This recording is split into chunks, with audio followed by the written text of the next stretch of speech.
creditor. Today we are the world's biggest debtor. The financial bubble created the illusion of prosperity. During the bubble years, the foreign borrowing disguised domestic weakness, such as our much diminished manufacturing sector.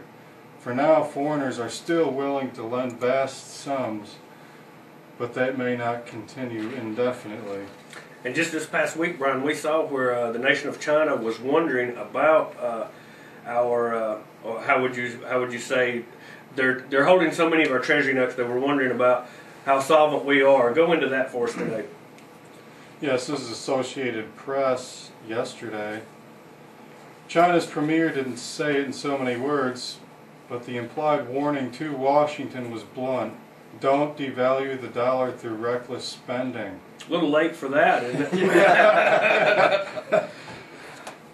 Premier Wen Jiabo's message is unlikely to be misunderstood at the White House. It is counting on Beijing to help pay for its stimulus package by buying U.S. bonds. China already is Washington's biggest foreign creditor with an estimated $1 trillion in U.S. government debt. A weak dollar would erode the value of those assets. Of course we are concerned about the safety of our assets. To be honest, I'm a little worried, Wen said at a news conference Friday after the closing of China's annual legislative session. I would like to call on the United States to honor its words. Stay a credible nation and ensure the safety of Chinese assets, he said. The appeal suggested the outlines of Chinese President Hu Jintao's stance when he meets with President Barack Obama on April 2nd in London at the Group of 20 Major Economies' Possible Remedies for the Global Crisis. Wen gave no indication whether Beijing wants changes in U.S. policy, but economists said his comments reflect fears that higher U.S. budget deficits from Washington's $787 billion stimulus package could drive down the dollar and the value of China's treasury notes. And you know, we've stated here, the more money you print out of thin air, the less it's worth. Pelosi even said this week she maybe would consider a second stimulus, or I guess which way you count it, a third. I mean, they just keep digging a bigger hole, and I don't see how throwing all this money at it's going to recreate jobs here in America. Like, are people expecting cone mills to come back, Baker Furniture? Are they going to crank that back up? I mean, how can this problem be fixed when you've got a problem created by massive debt, and your solution is to create more massive debt? It defies logic. Absolutely, and of course we saw the stock market slightly rebound this week. Everything's fine again, that was the bottom, blah blah blah, but at the same time, folks, I mean, 4 states now see double-digit job losses.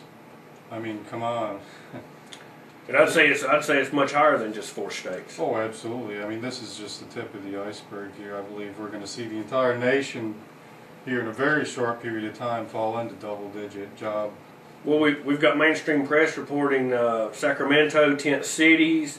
We had a caller 2 weeks ago said there were tent cities in Florida. I mean, it maybe hadn't reached Statesville, North Carolina, so maybe people don't see it. But if you look at the press from various areas in the United States, press from around the world, where sometimes you can actually get some truth, things are on a rapid decline. We are far from bottom. Go ahead with that. 4 states, California, South Carolina, Michigan, and Rhode Island, registered unemployment rates above 10% in January, and the national rate is expected to hit double digits by year end. Associated Press.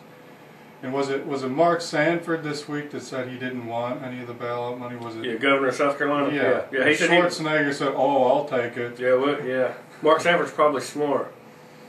Absolutely. I mean, and you know, obviously Michigan here with the automakers has been exceptionally hit here at almost 13.5%. Unbelievable. Of course, we're seeing some of the best deals in the country on real estate in Detroit. Oh yeah, I mean they're selling houses. I've seen $10,000, I believe I saw. I think that was the average price of a home in Detroit. Yeah, they had that in the mainstream press. Average price of a house, and you know some states, cities like Las Vegas, foreclosure rates are just going through the roof. You know, and this is, as I've mentioned before, is just a crystal ball into the entire nation's future. This also has the, this is in the Los Angeles Times, cities brace for revenue losses as property values continue to drop.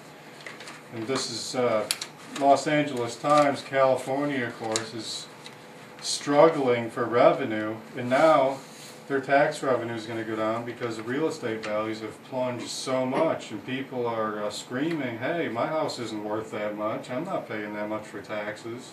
And they're using this economic collapse to facilitate more control on the American people. It was reported this past week that fingerprints will be required to sell a home in Chicago. It is a bill as a way to prevent fraud, but Chicago and Cook County homeowners will be required to give fingerprints in order to sell their houses. The new law, which is set to go into effect June 1st, 2009, will force anyone selling property in Cook County to provide a thumbprint from their right hand, reports CBS 2 out of Chicago.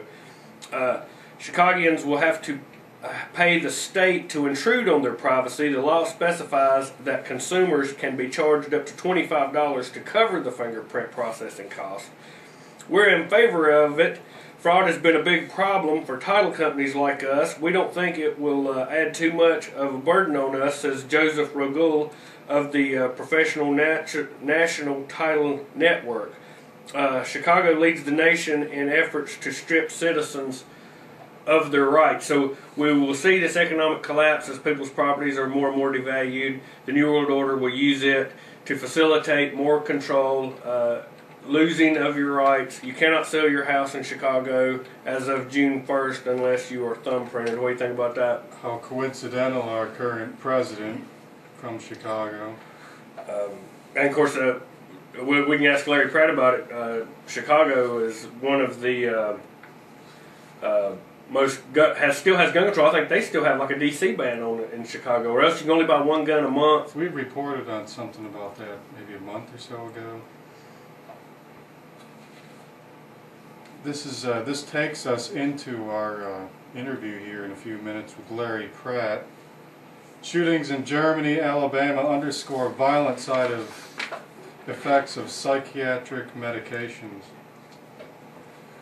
Natural News, Mike Adams. A 17-year-old former student opened fire near Stuttgart, Germany, killing at least 16 people. The teenager was a former student in Winden School, where he had initiated the shooting spree. 3 teachers and at least 10 students were killed by his actions. The media is reporting that Tim Kreischmer, walking calmly into 3 classrooms and opened fire without saying a word. Following the shooting at his school, Tim ran into a psychiatric clinic school and killing an employee there.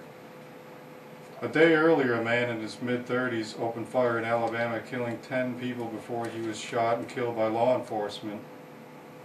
Newsflash, it's the medication, not firearms.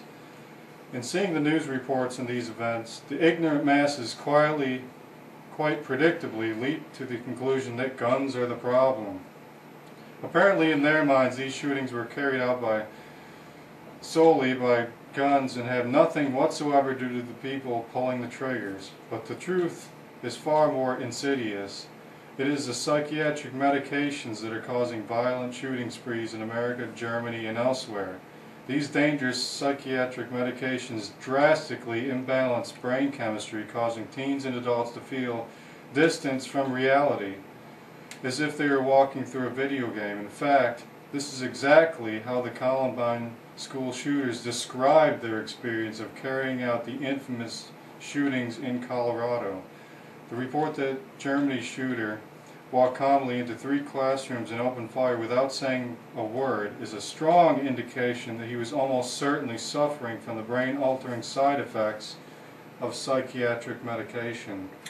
And you know, when I was a kid, your TV wasn't constantly bombarding you with all these kind of medications that you've never heard of, that to cure one ailment gives you about 25 different ones, you know, restless leg syndrome. There's so many different drugs that's available, and we've got a whole society out here that is addicted to pharmaceutical drugs that are just killing us as a society. And these drugs actually cause the very same things they often claim to treat. Claim to cure.